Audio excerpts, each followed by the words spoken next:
아버지 하나님, 우리 인생들은 이날은 이렇고 저날은 저렇다고 자기 마음에 맞는 날만을 요구하지, 내 아버지 하나님께서 정해놓으신 날짜 속에 이루어져 나가는 하나님의 역사를 들여다보는 자도 없고 연구하는 자도 없고 살펴서 거기에 맞춰갈 줄 아는 마음을 가진 자도 참 없습니다.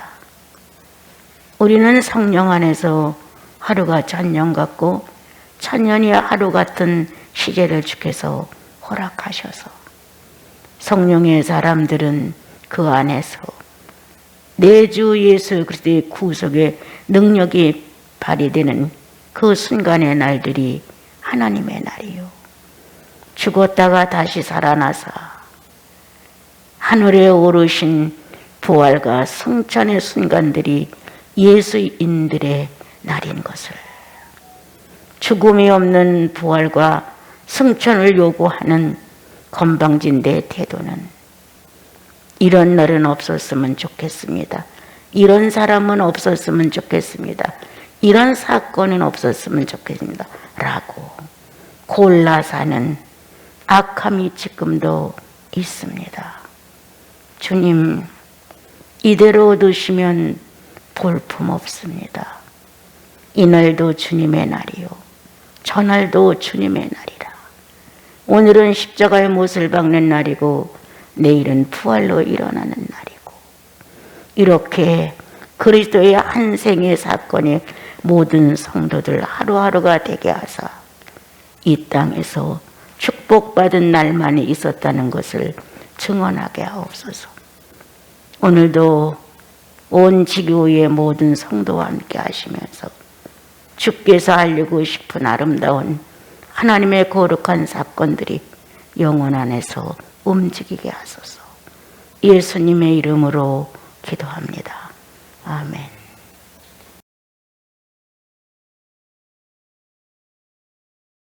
그 전에 이제 욥기를 읽을 때 참 이해할 수가 없었어요.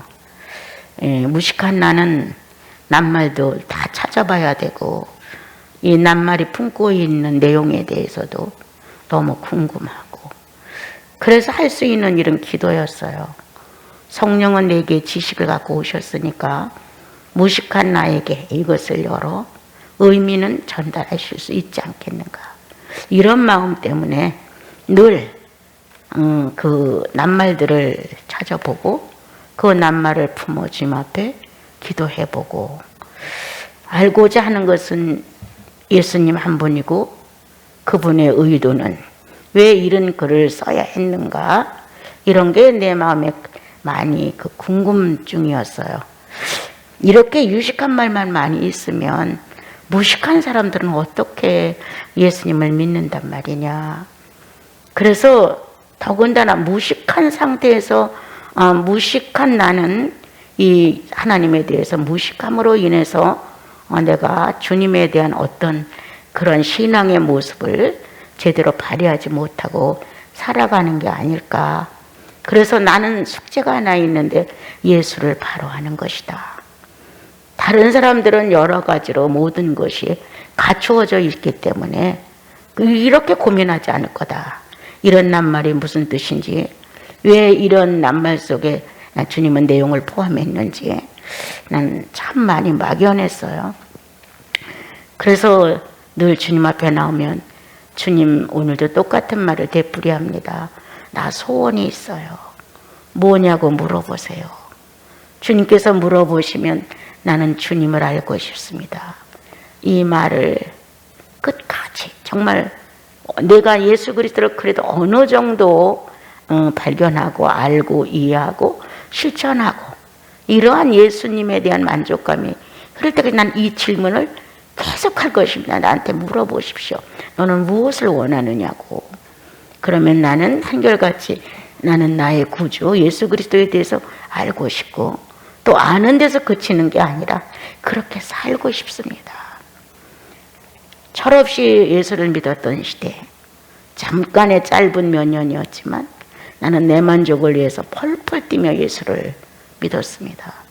하루에 적어도 몇 시간을 기도하지 않으면 예수 믿는 걷지가 않았습니다. 그래도 어느 정도 찬양과 기도와 성경 보는 것 이런 틀에 딱 짜여진 나만의 어떤 신앙의 형식이 하루에 몇 시간씩은 계속 있어야만 나는 만족감을 얻을 수가 있었고 할 일을 다 한 것 같았어요. 그렇지만 내 영혼 안에 처음에 주님을 만났을 때 내 영혼이 그분을 만나 통곡했던 가장 깊이까지 찢어졌던 그 한순간의 내용에 내가 차지를 않는 거예요.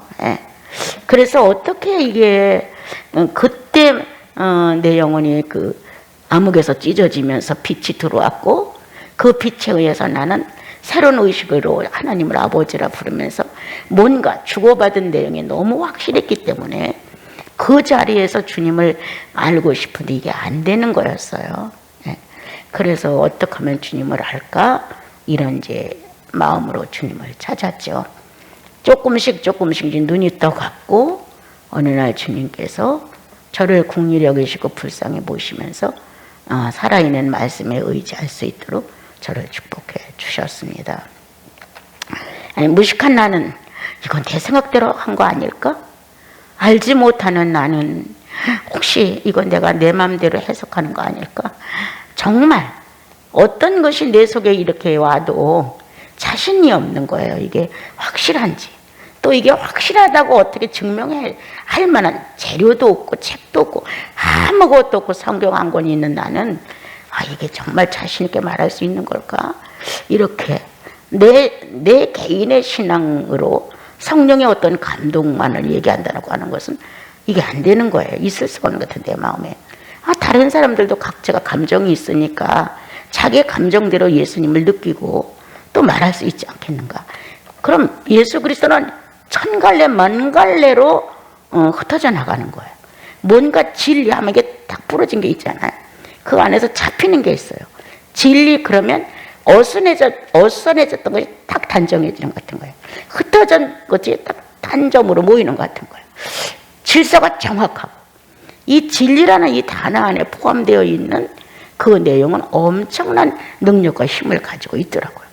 그런데 그 진리를 떠난 다른 면에서 은사, 성령의 능력 이런 것을 하게 되면 산만해지는 거예요. 그래서 이제 저 같은 경우는 진리에 대해서 내가 너무 무지하니까 더 알고 싶었고 찾고 싶었고 내 것으로 만들고 싶었고 이것만이 이루어진다면 짧은 생에 금방 세상을 떠난다 하더라도 여한이 없는 것 같았어요. 그런데 지금 와서 보니까 너무 오래 사는 거예요. 그렇게 원했던 예수 그리스도를 윤곽 있게 뚜렷하게 정확한 예수를 소개하는데도 미숙하지만 또 그러한 주님의 형상과 맞닿아서 내가 심한 연단을 가지고 내 영혼의 바뀜이 정말 연약한 거예요. 이런 또한 현실을 살아가면서 이런 날 저런 날 이런 사람 저런 사람을 만났을 때 한결같지 않은 내 모습을 볼 때 다 어수선한 거예요. 뭐 하나가 내가 예수의 사람으로 단정하고 신중하며 그리고 예수의 사람으로 견고하고 확실하고 예수의 한 사람으로서의 내용을 철저히 갖고 있지 못하는 나를 발견하게 되는 거예요. 그런데도 불구하고 아직까지도 나는 신의 사람이라는 성령의 사람이라는 예수의 짝이라는 여기에 너무 먼 거리에서 허우적거리고 있는 게 아닌가. 나도 비참하지만 나를 기다리시는 주님 모습 또한 비참하다. 이렇게 변화되지 않는 나를 놓고 오늘도 달라질까? 내일도 달라질까? 오늘도 성령을 찾아 힘 빠진 모습일지라도 엉거주춤에도 걸어 나오는 모습을 기대하고 계시다가 그 모습조차도 안 보여주면 주님은 얼마나 비참할까. 이렇게 여러 가지로 신앙생활이 내 삶의 전부죠. 내 삶 때문에 신앙생활이 있는 게 아니라 신앙생활 속에 내 삶이 다 들어있어요. 그러니까 거기에서 무엇이 정확하게 자리를 잡지 않으면 이거 의미가 없어요. 그냥 사는 것뿐이지. 어떻게 보면 죄인의 본질을 그대로 다 사용하면서 자기가 좋아하는 것으로만 만족을 느끼고 그게 모든 게 신앙의 덕분이라고 그렇게 정리를 할 수가 있는 게 바로 사람인 것 같아요. 이제 이 욥기서를 보면서 나는 욥처럼 연단을 받을 만한 실력 또한 없습니다. 뭔가 내가 갖추어지고 주님이 나를 놓고 노려서 내가 너를 한번 대적해 보리라, 내가 한번 너를 시험해 보리라, 이렇게 나를 놓고 침노하실 가능성이라든가 무슨 실력이 있어야 주님이 나를 그렇게 하실 텐데 나는 사실 그럴 만한 실력이 없는 거예요. 이런 대상이 됐다고 하는 건 어마어마한 존재예요. 신이 노렸다는 것, 전능자가 칠 수 있도록 뭔가 꺾어보려고 계획을 했다고 하는 것, 신의 어떤 변화를 한 인간 속에서 정하여 내시고 거기서 끝내는 당신을 회복해내는 것, 이런 상대가 됐다고 하는 자체는 어마어마한 사람들이에요. 우리는 욥에 대해서 저마다 한마디씩 할 줄 알지만 욥처럼 시련의 대상이 못 되고 있어요. 욥처럼 시련의 대상이 돼서 주여 내가 이렇게 됐습니다, 이렇게 예수 그리스도가 시편에 기록하신 대로 내가 이렇게 됐습니다 라고 당신의 모습에 많은 모습들을 적어 놓으신 것처럼 그런 게 있어야 되는데 우리는 그런 게 너무 부족한 거예요. 예수 그리스도가 만난 현실 상황에 그 현실이 내겐 너무 연약한 거예요. 그러니까 욥처럼 시련을 받고 하나님의 침노의 대상이 되고 하나님께서 도전에 들어와서 이 영혼을 정말 새롭게 탈바꿈시킬 수 있는 이러한 대상이 나는 전혀 못 되는 거예요. 조금만 가시가 찔려도 그 왜 찔렸는지, 난 이거 찔릴 사람이 아닌데 내가 왜 아파야 돼, 막 이런 이 저항, 반항, 하나님이라는 존재 자체를 그냥 거부해버리는 이러한 자아의 사름이 너무 지독하게 생생해서 정말 자격도 없지만 욥에 기록된 말씀을 통해서 내 안에 계신 주의 성령이 나를 알게 하신다. 그만한 가치도, 그만한 능력도, 그만한 하나님의 경외심도 나는 뒤떨어지고 부족하지만 내가 가지고 있는 실력에 비하여 주님은 조금씩 어린아이처럼 나를 다뤄주셨고 무식한 사람을 상대로 하는 그대로 나를 다루어 주셨고 배운 것도 가진 것도 뭔가 갖춘 것도 없는 가장 허약한 자의 한 사람으로 놓고 나를 상대해 주실 때가 더러는 있었다. 사람들은 아무것도 아니라고 말할 수 있지만 내겐 벅찼고 어느 사람들은 관심조차도 안 가질 수 있는 어떤 날의 불행이 나는 죽는 것만큼 어려울 때가 많았다. 쉽게 배고파서 밥 먹을 수 있는 조건을 가진 사람은 쉽게 밥을 먹을 수 없는 조건을 가진 나를 이해할 수 없다. 쉽게 화장실을 갈 수 있는 사람은 내가 그 화장실 때문에 초조, 불안, 이 머리에서 신경이 여러 갈래로 행동을 하고 움직여지는 이런 사실체를 그들은 모른다는 거예요.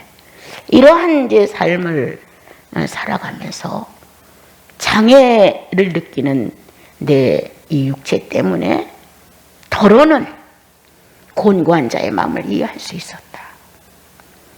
버림받은 자의 마음을 이해할 수 있었다. 어떻게 할 수 없는 상황에 놓인 사람의 마음에 공감이 갔다. 이렇게 뭔가 내가 가진 장애물로 인한, 그렇다고 성령이 충만해서 이 모든 것들을 흡수하고 아는 것은 아니었고, 잔잔한 삶 속에서 만난 사건들 속에서 나는 새롭게 조금씩 예수님을 배우기 시작을 했었습니다. 그래서 조금 큰 소리로 말할 수 있는 내용도, 이것은 내게 주어진 목이니까 내가 소화를 해내야 돼. 이렇게 내게 주어진 목이다. 다른 사람 이거 하나도 문제 안 된다. 내가 장애인이라는 이 모든 삶의 다 장애야. 그런 거를 느끼고 살아가는 건 내가 지금 갖고 있는 현실이지. 저 사람들은 저거 이해할 수 없다. 그냥 쉽게 다 해결해 나갈 수 있으니까. 그런데 나는 그러한 내용을 넋두리 할 수 있다는 거예요. 그러한 내용을 가지고 시비할 수 있다는 거예요.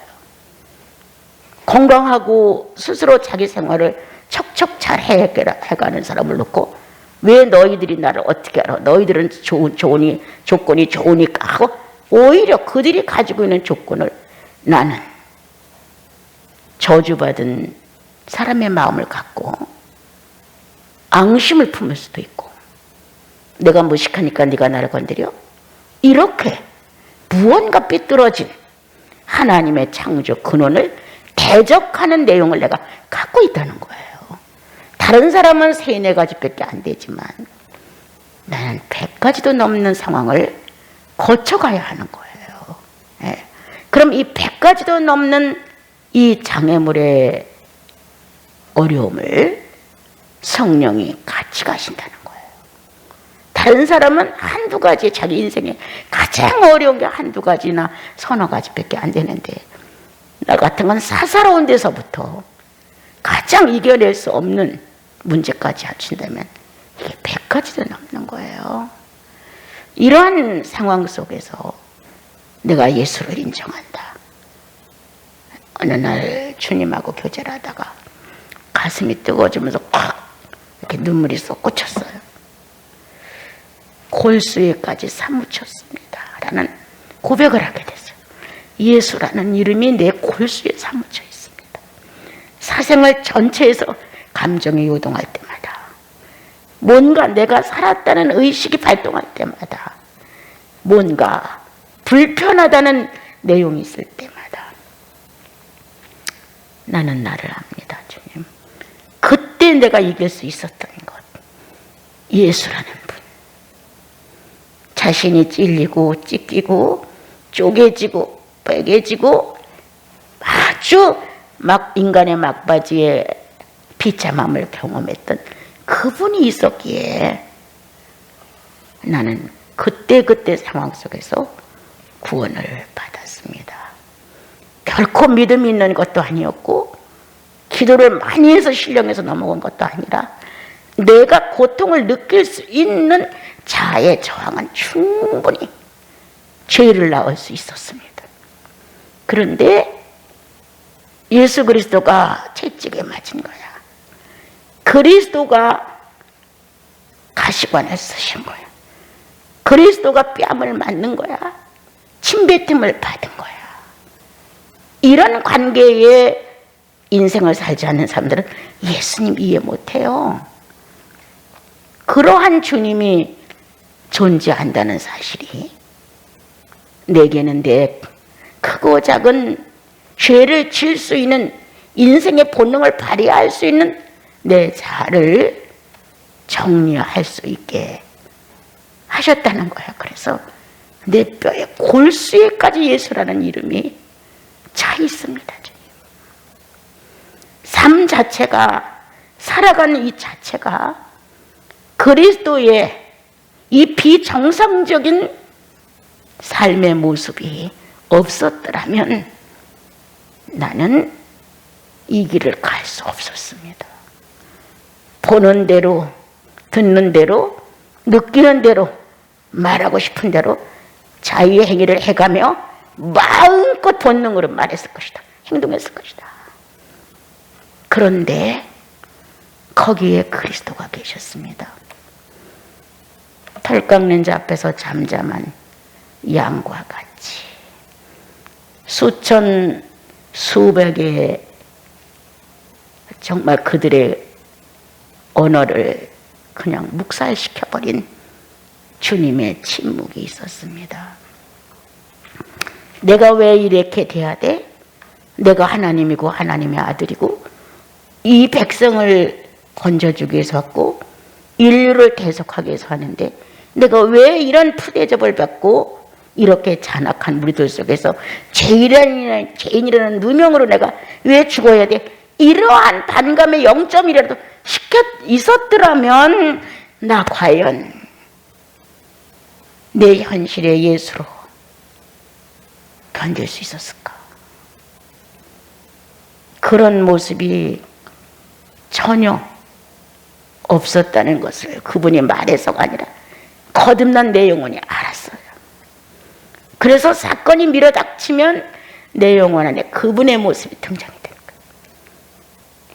누가 순종을 해라, 참아야 된다, 예수인 견뎌야 된다, 이런 언어 전혀 없었어도 그냥 그 모습 앞에 100번이면 100번 거의 순복이 되는 거예요. 그러한 그리스도가 존재했기에 정말 살아있는 그리스도라고, 내가 살아있는 한 그분이 살아계시고 그분이 살아있는 한 내가 살았다는 거예요.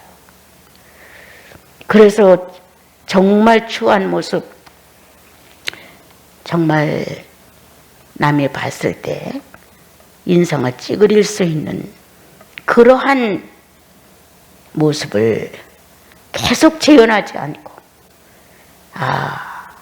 사람이 나를 놓고 눈을 찌푸린다, 추하다고 말한다, 어울리지 않는다고 말한다. 사람들이 그렇게 생각하는 것보다 주님께서 그렇게 느끼실까 봐 마음이 조이는 거야. 야, 너 너무 추하다. 사람이 나를 추하다고 하는 건 문제가 되잖아. 그런데 점잖고 과묵하고 신실한 주님의 마음이 너 추하지 않니? 이럴까 봐 그렇게 마음에 주님을 향한 바름, 온전함, 한결같은 마음, 이런 것이 아주 주시되고 내 생애에서는 아주 중요했어요. 그런데 여기 지금 욥을 보니까 내가 살기에 너무 어렵고 힘드니까 내가 주님 앞에 내 마음을 좀 털어놓겠습니다, 이렇게 말하는 거예요. 나는 10장을 읽으면서 주님은 욥을 많이 사랑하셨다. 왜? 자신이 하고 있는 것은 잘못됐더라는 죄라고 하는 범죄성이 있던데 의식을 못하고 살으신 분이에요. 그런데 현재 만난 상황, 거기에서 과연 내가 이 정도로 잘못했나? 내가 과연 이렇게 당해야만 되는 정도였나? 이러한 마음을 품고 있는 모습이었고요.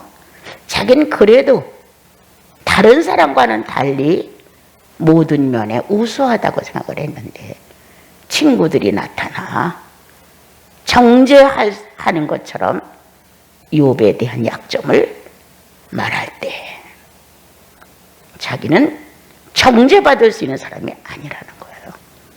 사람 너를 놓고 봤을 때, 새 친구 너를 놓고 봤을 때 나는 너보다 우수해. 난 너희들보다 잘못한 게 없어.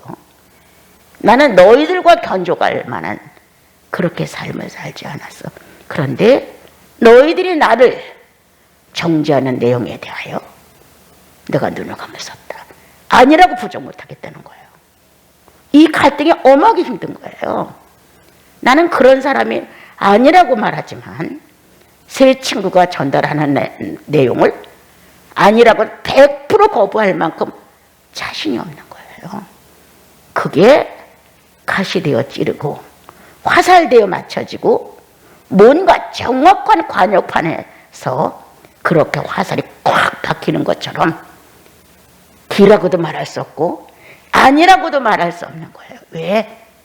그것은 욥의 깊은 내용 안에 본질적인 자아가 크게 발휘를 안 했었기 때문에, 그러나 그 자의 가능성이 있다는 사실에 기다 아니다를 판가름할 수 없는 거예요. 그래서 그는 하나님 앞에 나와 자기의 곤감을 말하고, 내 삶이 너무 힘듭니다.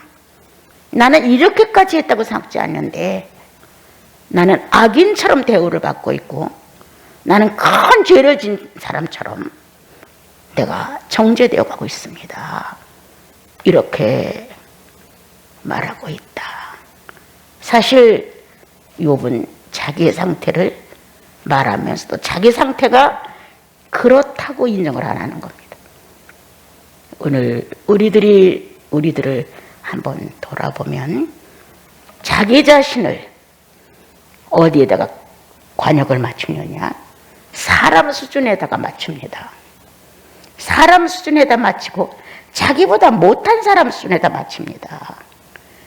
그러니까 잘못도 없고 그렇게 책망을 받을 만한 것도 없고 손가락질을 받을 만한 것도 없는 거예요. 나 본인보다 월등한 사람들 속에서 내가 살아야 그 사람들 속에서 나는 저만 못해. 난 저렇지가 않아. 난 저런 겸손이 없어. 나는 저런 희생도 없어. 말만 하고 떠버리는 자야. 뭔가 월등한 성령으로 되어진 사람들의 품이 있는 삶 속에서 살아야 자기를 발견하는데, 성령 없는 사람들 속에서, 성령의 활동이 정지된 사람들 속에서 자기를 비유한다. 하나도 책망할 게 없죠. 하나도 정지될 게 없죠. 그리고 자기를 자기가 이 정도로 정리를 해서 금을 그어놓은 거예요. 선을 그어놨어요. 나는 이 정도만 하면 잘하고 있는 거야. 이 정도는 나의 실력으로서는 훌륭한 거야.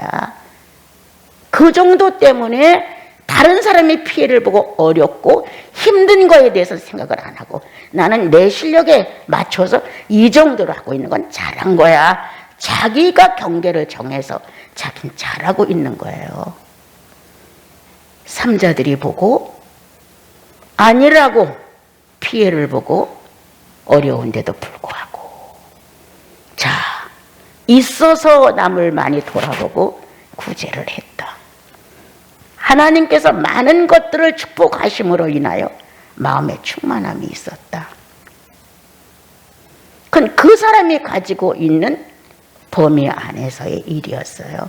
이거를 다 뺏어간다면 넌 어떡하겠니?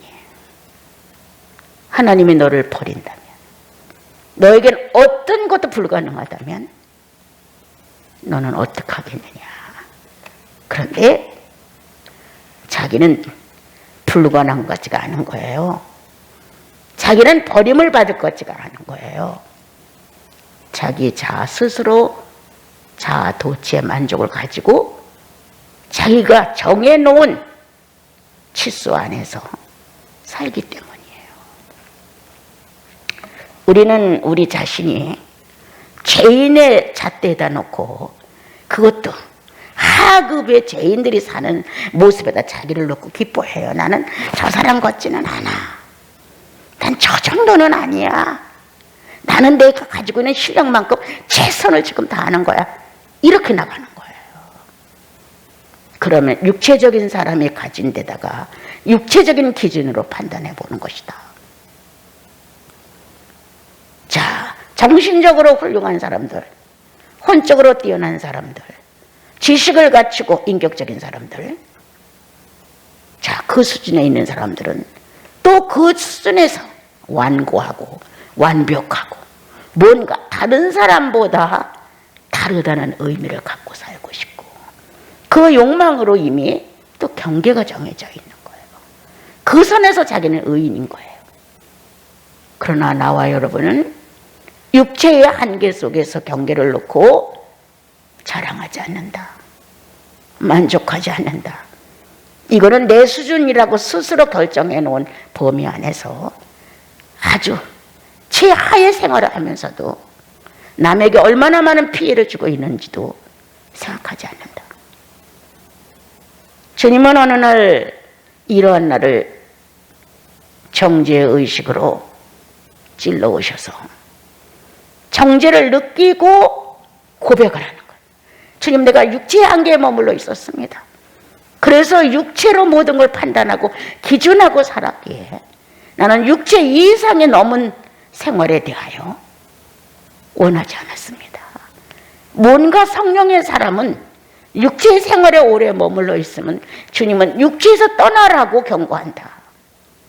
그런데 안 떠난다. 잘못한 게 없다. 저 정도 사람들과 내가 나를 비교해 볼 때는 잘못한 거 없다. 오히려 나보다 조금 뭔가 다른 그 사람들이 나를 용납 못 해주는 게 문제고, 그 사람들이 희생을 안 해주는 게 문제고, 그 사람들이 나를 관용 안 해주는 게 문제지, 이제 나보다 좀 월등한 사람들을 놓고는 나를 왜 그렇게 취급을 안 해주느냐, 날 위해서는 왜 희생을 안 해주느냐, 날 좀 용서해 주지 않느냐, 왜 좀 참아주지 않느냐, 이렇게 나가는 거예요. 주님은 성령의 사람을 만들고자 하신다면 이런 수준에다 우리를 기준하지 않는다. 육체의 한계, 육체의 안에서의 나, 짐승일 뿐이다. 본능적인 짐승일 뿐이다. 조금 달라져서 양심을 좀 바로 쓰고 이성 판단이 바르고, 그리고 혼의 정신적인 사람으로서 인격적인 면을 갖췄다면 또 그 범위 내에서 우리는 각자가 만족을 느끼고 살아갈 것이다. 하나님은 이런 데다 손대고 싶지 않다. 그리스도로 구속이 확실하다면 혼의 경계 안에다가 목적을 놓고 싶지 않다. 육체의 경계 안에다가 목적을 놓고 싶지 않다. 혼의 사람이 말하는 것으로, 혼의 사람의 삶으로, 육체의 사람이 말하는 육체의 삶으로 주님은 거기에 간섭하고 싶지 않으시다. 적어도 예수 그리스도의 구속을 통해서 거듭나는 확신이 영혼 속에 반드시 있고, 그 경험으로 인하여 어두운 데 영혼이 찢어져 나가 빛을 만났다. 빛을 만난 그 경험에 의하여 하나님의 성령은 바로 영 안에서의 활동이다. 영으로 정해진 그 공간 안에서 영이 자유할 수 있는 진리와 함께 혼과 육체를 다스려 가신다. 점령해 가신다. 육체가 있었는지 혼이 있었는지 그나저 미약하고 성령과 더불어 영의 현실이 확실하다. 주님은 욥을 그렇게 이끌고 싶었습니다. 그러나 욥은 때때로 육체의 한계에서 육체의 기준으로, 혼의 한계에서 혼의 기준으로 성령과 내통된 예수 그리스도의 어떠한 모습을 끄집어내기보다는 거의 다 자기의 어떤 옳은 행위에 기준하여 축복을 받는다고 생각했고, 그러한 욥은 내가 믿는 하나님은 옳은 행실의 대가를 치르는 분이고 옳지 않은 행실에는 저주하는 분이야. 그가 하나님의 상을 붙들고 있었는데 바로 그런 것이었다. 잘하면 축복이 되고 못하면 저주가 된다는 모든 신들의 기준이 거기에 있습니다. 잘하면 축복되고 못하면 저주라는, 이렇게 예수 믿는 모습이 연약했습니다. 하나님을 경외하는 모습이 연약했습니다. 내가 이만큼 잘 되는 것은 행위의 오름이야. 하나님을 기쁘시게 해드리기 때문이야. 그런데 세 친구는 나와서 아니라고 말합니다. 그러므로 이제 욥은 새로운 경지를 통과해야 했습니다. 얼마나 많은 나날들 속에 욥의 이름이 높아질수록 하나님은 상처를 받았을까요? 얼마나. 욥이라는 이 사람이 방백 중에 하나고 많은 사람들의 선망거리였고 하나님을 믿는 사람의 대표였고 정말 하나님이 살아계셔서 잘 된다고 하는 것을 소문내고 있는 그러한 사람이었는데도 하나님은 아니었습니다. 성령의 활동이 없는, 성령을 통하여 하나님의 영과 일치를 이룰 수 없는 욥을 놓고 그분은 깨틀기 시작했습니다. 육체의 한계를, 혼의 한계를, 그리고 친구들을 통하여 네가 육체적인 사람이었고 혼적인 사람이었다는 것을 지적했습니다. 그러나 받아들여지지 않았습니다. 왜? 스스로 성령을 놓고 통해보지 못했기 때문에. 육체의 한계를 느끼고 잘못된 부분을 통회하고 회개한 경험이 있어야 그 문제가 일어날 때 자책을 하고 느끼고 정말 내가 하나님의 사람으로서의 책임감 없는 자기 사생활을 놓고 성령의 사람으로서 정신적인 지성이 발달하고 인간의 어느 정도의 수준 있는 인격을 갖고 사는 것. 주님은 여기에 만족하지 아니하셨다. 관심도 없었다.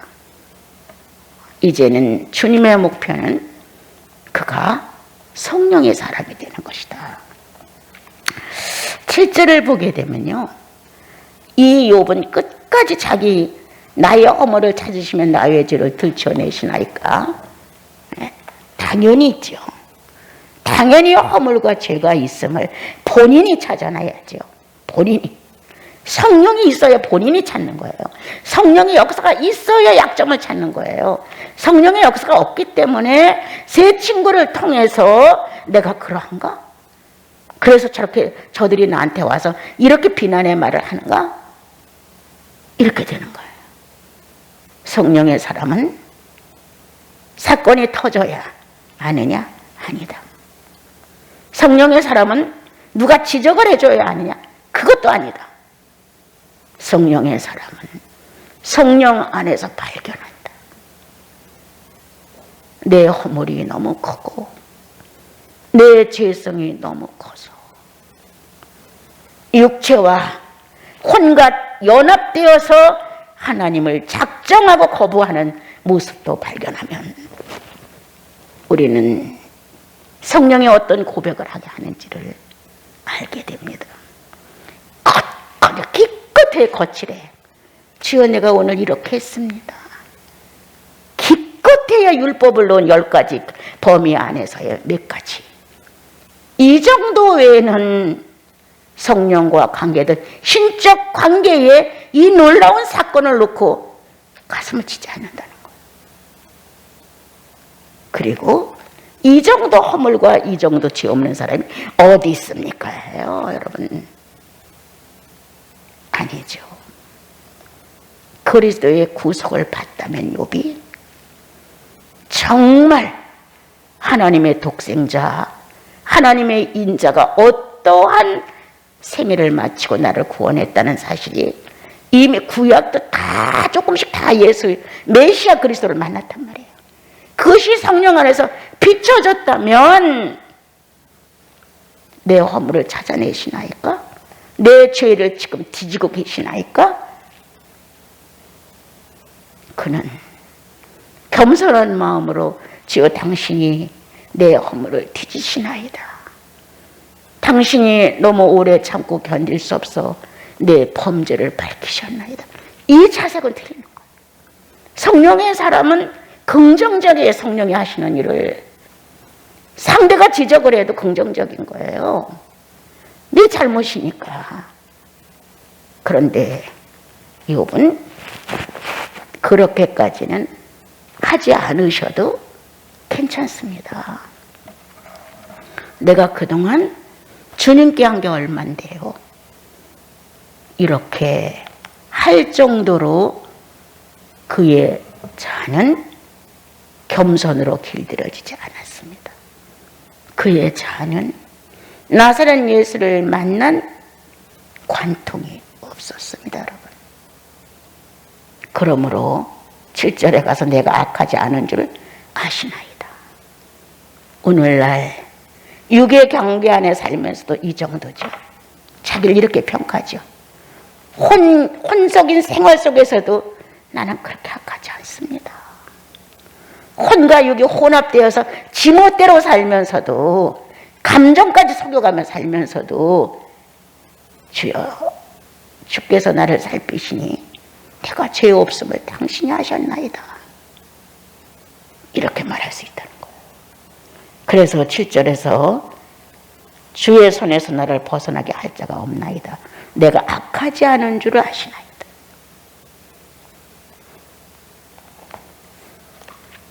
여러분, 좀 더 진지하게 자신을 돌아보는 경건의 시간을 반드시 가지십시오. 육체가 몇 가지 말로 만족할 수 있는 기도의 시간으로 정리하지 마십시오. 뭔가 말씀이 와 나를 격려하고 말씀이 새롭게 나를 일으켰다고 해서 지성에 머물러서도 안 됩니다. 감정을 느낄 수 있는 육체의 감각으로 감정을 돋굴 수 있는 일, 하나님의 말씀과 깨달음으로 인하여 내가 바꿔줄 수 있고, 깨달아지는 나를 가지고 주님을 더 도전에 들어갈 수 있는 것만 사실이지만, 여기서 멈추면 영의 세계를 이해하지 못합니다. 영생의 삶인데 영생의 삶의 의미를 잘 모릅니다. 지난번에 말씀을 했듯이 주님은 내 숨은 자아를 건드리셨어요. 그래서 나에겐 엄청난 유익이에요. 내가 만약 그러한 열등, 동정, 섭섭, 괘씸, 이러한 내 삶의 표현이 죄인으로 서이라고 느낄 만큼 없었다는 거예요. 그냥 이까짓 것 정도야 라고 넘어갔는데, 이번에 와서 그 사건을 통해서 비참해지는 나를 느꼈단 말이에요. 그런데 다시 또 비참해진 거는 내가 이런 일에 시달리고 있다는 내 모습에 대해 너무 비참한 거예요. 이게 얼마나 추잡하고 정말 기가 막힌 잡스러움이에요. 예수 자존심 당당하지요. 어디서 어떻게 된다 할지라도 그리스도의 존재하심은 떳떳하고 밝은 거고 능력 있는 거예요. 순간 자기 자아를 동정해. 내가 이렇게 취급을 받아? 내가 이 정도야? 내가 할 말을 왜 못하고 살아? 이런 식의 내 모습이었다는 거예요. 그런데 주님은 네 속에 어릴 때부터 지금까지 살아오면서 엄청난 무시당함. 나 예수 믿고 그게 완전히 해결됐었거든요. 정말 그 놀림, 희롱당함, 거절당함 어마어마했어요. 그런데 예수 믿고 그때 구속을 깨닫고 엉엉 울었을 때 완전히 난 해방이었어요. 그리고 그거와는 상관이 없는 삶을 사는 거예요. 그러나 이제 어떤 사건을 통해서 발이 커듯하지 않았지만 내 안에는 그러한 감정이 존재하고 있다는 거예요. 그래서 이번에 그게 내 안에서 발견되고 노출됨으로 인하여 나는 복받은 사람이다. 이대로 안고 갈 수도 있었는데 꽤나 참는 사람처럼, 꽤나 모든 걸 달관하고 연단으로 해결된 사람처럼 이렇게 나를 착각할 수 있었던 거예요. 그런데 그 문제를 통해서 아닙니다, 주님. 내가 주님 앞에 나와 주님을 상대로 겸손한 연단이 너무 없었습니다. 이거보다 더한 비참한 상황을 만난다 할지라도 예수 그리스도로 인정된 삶의 편이 있어야죠. 이게 아니라는 사실이에요. 그래서 이번에 저는 엄청난 유익을 얻었고 내 심장을 살피시는 주의 성령이 내 허약하다는 사실을 정리해 주셨고, 이게 존재함으로 인하여 나이 더 먹고 실권이 없어지고 더 연약해지고 능력 없으면 더 비웃고 누군가가 더 약점을 노릴 수 있고 더 무시할 수 있다는 거예요. 그럴지라도 문전에서 밥을 얻어먹는 나사로 같은 신세가 되어서 정말 꼴물건이 내 삶이 된다 할지라도 내 안에 예수는 당당하다. 내 안에 예수 그리스도의 성령이 존재하심으로 그걸로 인해 비관, 열등, 그걸로 인한 눈물, 그걸로 인한 슬픔 존재하지 않게 하시기 위하여 주님은 이번에 큰 침을 놓으셨어요. 내 심장 깊이 숨어있는 자아를 향하여 성령의 침을 깊이 꽂아주셨어요. 예수 20살에 믿어서 지금까지 50년이 넘는 생활 속에 이게 발이 안 됐었다는 거예요. 그런데 50년의 세월을 뚫고 들어가서 이 침, 그리고 그렇게 넋두리 할 수 있고 공치사 할 수 있고 너희들이 뭐야 라고 할 수 있는 내 자아를 주님이 성령의 침으로 깨닫게 하셨어요. 그래서 난 참 고맙다. 주님 참으로 고맙습니다. 잘못하면 추태요. 잘못하면 지가 뭐나 된 것처럼 권위의식이 있을 것이고, 잘못하면 네가 잘나서 먹고 사는데 떳떳할 것 같고, 이런 게 바로 나라는 거예요. 그런데 주님이 아주 아싸하게 꽂으셨죠. 이번에 예수, 당신은 내 골수에 넘치나이다. 아직도 덜 연단된 아쉬움이 있다면 당신의 겸손 앞에 내가 아직도 부족한 것이 있습니다. 이러한 내용을 주님께 하렸죠. 오늘 욥처럼 자신을 잃어버리고 살 수가 있다, 우리는. 그리고 자기가 지어놓은 한계 속에서 자기를 위대하게 본다. 이 정도는 잘한다고 다 생각한다. 그런데 그 기준이 자기보다 못한 사람들의 사생활이다. 우리는 죄인의 사생활도 아니요, 인간의 본능적인 짐승의 생활도 아니라 우리는 도덕가의 생활 기준도 아닙니다. 나와 여러분은 성령의 사람입니다. 성령이 존재하느냐 안 하느냐, 그 사건 속에 그분이 활동하느냐 안 하느냐, 잠재웠던 파도를, 화났던 파도를 순간 잠재울 수 있는 성령의 사람이냐, 오락가락 뭔가 혼돈스러울 때 그의 잣대 하나가 나를 다듬어 줄 수 있느냐. 우리는 예수를 남기는 사람들이고 성령의 위력을 갖고 사는 사람들이지, 결코 동정이나 받고 인정이나 받고 뭔가 그렇다고 우세하게 세워주는 그거 아닙니다. 여러분, 우리 예수를 본받읍시다. 한 주를 살아가면서 예수를 본받고, 아직도 은근하게 남아있는 공치사, 아직도 우리들 속에 이 정도는 나는 괜찮아 라는 자부심, 아직도 성령의 사람이 못 됐는데도 불구하고 육과 혼의 연합된 속에서 움직여서 조금 성령의 감각만 있으면 싹 내려놓고 충만한 것처럼 생각하는 모습들 완전히 벗어납시다. 일을 하면서 쉬면서 무엇을 할지라도 영혼의 깊이는 성령과 교제해서 영생의 삶이 심령과 현실에 그대로 드러났으면 참 좋겠습니다.